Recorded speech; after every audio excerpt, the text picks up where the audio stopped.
पहले तो मैं आप सबका शुक्रिया अदा करता हूँ डिजिटल मीडिया वालों का। उसका सादा सा रीज़न है भाई कि जब मैं वापस आया तो मुझे आहिस्ता आहिस्ता चीज़ें बताई दोस्तों ने, मेरे घर वालों ने, भाइयों ने, फैमिली ने। वो ये बता रहे थे कि मीडिया से तो आप गायब ही हो गए थे, कोई बात ही नहीं करता था। वो लोग जो दिन भर बात करते थे फिर वो भी बात नहीं कर रहे थे। मजबूरी सबकी, किसी को भी ब्लेम नहीं किया जा सकता ऐसे माहौल में। लेकिन डिजिटल मीडिया ने दिखाया कि वो आवाज उठाते रहे किसी ना किसी फॉर्म में, कहीं ना कहीं जोर लगाते रहे। स्पेशली इस्लामाबाद के, अभी मैं आ रहा था तो मेरी वाइफ ने मुझे बताया कि एग्जैक्टली जिनका आपको शुक्रिया अदा करना चाहिए वो इस्लामाबाद के डिजिटल मीडिया वाले, जिन लोगों ने बहुत आवाज उठाई। मैं आप सबके नाम तो नहीं ले सकता लेकिन आप सबका शुक्रिया अदा कर सकता हूँ।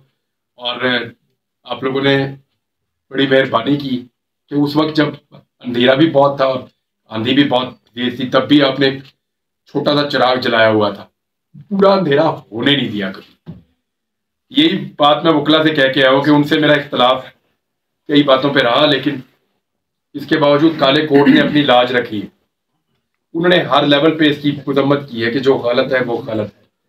इसी तरह आप लोगों ने, हमारे आपस में इख्तलाफ तो हो सकते हैं पॉइंट ऑफ व्यू के ऊपर और रहने चाहिए। अगर हम आपस में इख्तलाफ नहीं करेंगे फिर हम फारिग हैं, फिर हम कुछ भी नहीं कर सकेंगे। हमें जरूर इख्तलाफ करना होगा एक दूसरे के साथ, लेकिन जहां पे रूल ऑफ लॉ की बात आए, जहां पे हुकूक की बात आए, वहां पे हमें एक मौक़िफ़ रखना पड़ेगा। तो आप लोगों ने बड़ी मेहरबानी की, आप सबका मैं दिल से शुक्रिया अदा करता हूं। और मैं स्पेशली इसी मकसद के लिए आया हूं यहाँ इस्लामाबाद में। एक तो मुझे पता चला कल से नौरीन रो रही थी, मुझे तो दोस्तों ने बताया, तो वो भी एक एक्साइटमेंट थी कि चलो देखते हैं। दूसरा, मैं एक्चुअली काफी दिनों से मैं सोच रहा था कि मैं जैसे ही थोड़ा सेट होता हूँ तो इस्लामाबाद जाके आप सबका शुक्रिया अदा करूंगा। और थोड़े दिन पहले अपने जो मनाजिर देखे ख़वातीन और बच्चों के साथ, जो पुलिस ने टॉर्चर किया इस्लामाबाद में, वो मुझे लगा कि उनका हाल भी देखना चाहिए जाके। फिर मैंने वहाँ जाना भी मुनासिब समझा, वहाँ भी मैं क्या रजी भाई लेकर गए, जान बाकी दोस्त साथ थे। बहुत शुक्रिया आप लोगों का, once again thank you very much. कुछ आप पूछना चाहें? सर मेरा एक सवाल है, आपकी जुबान में लुकनत आ गई है सर, इसकी वजूहात बयान करिए। आपके साथ जेल में क्या हुआ था, इसका जवाब हमें आज तक नहीं। तो मुझे नहीं समझ आई यार। डॉक्टर अलग अलग बातें बताते हैं और अलग अलग किस्म के इलाज भी बताते हैं। ये लुकनत अब नहीं है, ये रवि जानते हैं ये कितना ज्यादा प्रॉब्लम था। अब तो बिल्कुल मैं अगर जितना आहिस्ता डाउन बोलता हूँ और ये नहीं, मैं कुरान पाक पढ़ने में नहीं है मुझे प्रॉब्लम, और मैं चाहे 2 4 5 सूरतें भी पढ़ दूँ एक साथ, कोई प्रॉब्लम नहीं है। जेल में तो नहीं ऐसा कुछ? बच्चों के साथ बोलने में हमने महसूस किया कि वहां पे भी कम है।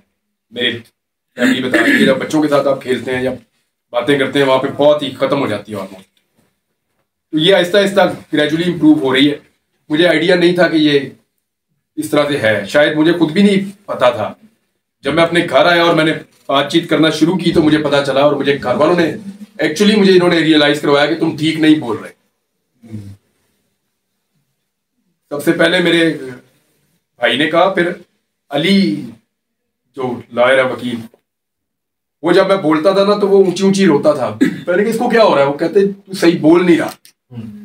मुझे फिर उस तरह आहिस्ता आहिस्ता आइडिया हुआ कि मेरे बोलने में है प्रॉब्लम। पहले मुझे इतना आइडिया नहीं था, मुझे ये तो पता था कि कुछ थोड़ा बहुत मैं डिस्टर्ब हुआ, कोई प्रॉब्लम है, लेकिन फिर अभी तो काफी रिकवर है, शुक्र अल्हम्दुलिल्लाह 90% मैं रिकवर कर गया हूँ। थोड़ा बहुत है ही इंशाल्लाह, अल्लाह ताला इसको बेहतर कर देगा।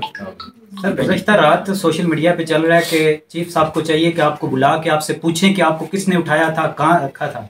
अगर आपको चीफ साहब बुलाते हैं तो आप सारी कहानी हूबहू ने बयान करेंगे, कहाँ से उठाया, कहाँ रखा, क्या क्या आपके साथ बर्ताव किया गया। मैं पाबंद हूँ कि अदालत में झूठ ना बोलूं। सर ये बताइएगा कि आप जेल कहें या टॉर्चर सेल, जो भी नाम दे रहे उसका, आप इतना अरसा रहे, इस दौरान इंसान का अल्लाह के साथ ही एक राब्ता होता है और इंसान फिर अपने मिस्टेक्स को भी रिवाइज करता है, देखते रहे कहाँ कहाँ मुझसे क्या हुआ। इस मजमूई नतीजे पे आप कहाँ तक पहुंचे? देखिए आदमी ना गलतियों और सही काम, इन दो चीजों के बीच में अपनी लाइफ गुजार रहा होता है, तो आपको एनालिसिस करने का मौका अक्सर मिलता रहता है। कभी झटका लगने से मिलता है, कभी वैसे भी आपको मिलता रहता है। तो हर दिन आदमी को कुछ ना कुछ सिखाता है। पहले भी ऐसे ही था, यानी ये जो मैंने एक मामले पे आज भी माजरत की, ऐसा नहीं है कि मैंने कैद होने से पहले नहीं की थी, पहले भी की थी। जब बलूचिस्तान गए थे तो रदी भाई को याद है, मैंने वहां पे भी ये माजरत की थी उनसे कि उस वक्त, और वो भी ऐसा नहीं है कि ये सोच के किया हो कभी कि इसमें कोई लालच या खौफ का आंसर नहीं, तब वो ठीक लगता था। लेकिन आपको रोजाना नए हकायक पता चलते हैं। वो बकौल सदीक जान, आपकी आंखें खुलती है, पूरी कौम की खुल गई आंखें, वो तो ये कह रहा था। तो वो बात ठीक है, आंखों का ऑपरेशन। तो आपको जब नई चीज पता चलती है, आप नई चीज सीखते हैं।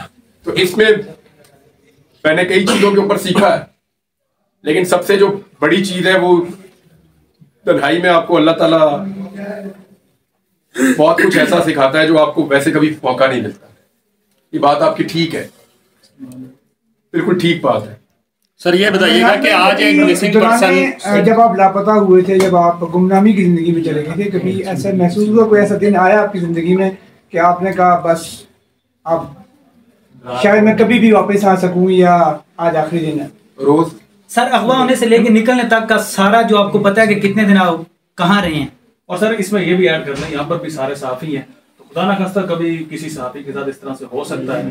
तो वहाँ पर अहवाल जिस तरह से भाई ने पूछा, लेकिन वहाँ पर मेन चीज जो है कि कितना बंदा डट सकता है किसी अपने पॉइंट ऑफ। अल्लाह ना करे किसी को ऐसी तकलीफ से गुजरना पड़े, अल्लाह ना करे। मेरी दुआ है आप सबके लिए, अल्लाह किसी को भी ऐसी तकलीफ से ना गुजारे। इमरान भाई आपके सामने कोई सबसे ज्यादा जो चीज आपको याद आई वहां पे, टॉर्चर सेल कहें, जेल कहें, कुछ और कह लें, वो ऐसी क्या चीज थी जो पर्सनली जो आपको याद आई? वो 2-4 दिन होना तो आपको 1-2 चीजें याद आती हैं। मैं तो कोई चीज बची नहीं थी जो याद ना आई हो। सबसे पहले तो आपको अल्लाह याद आता है।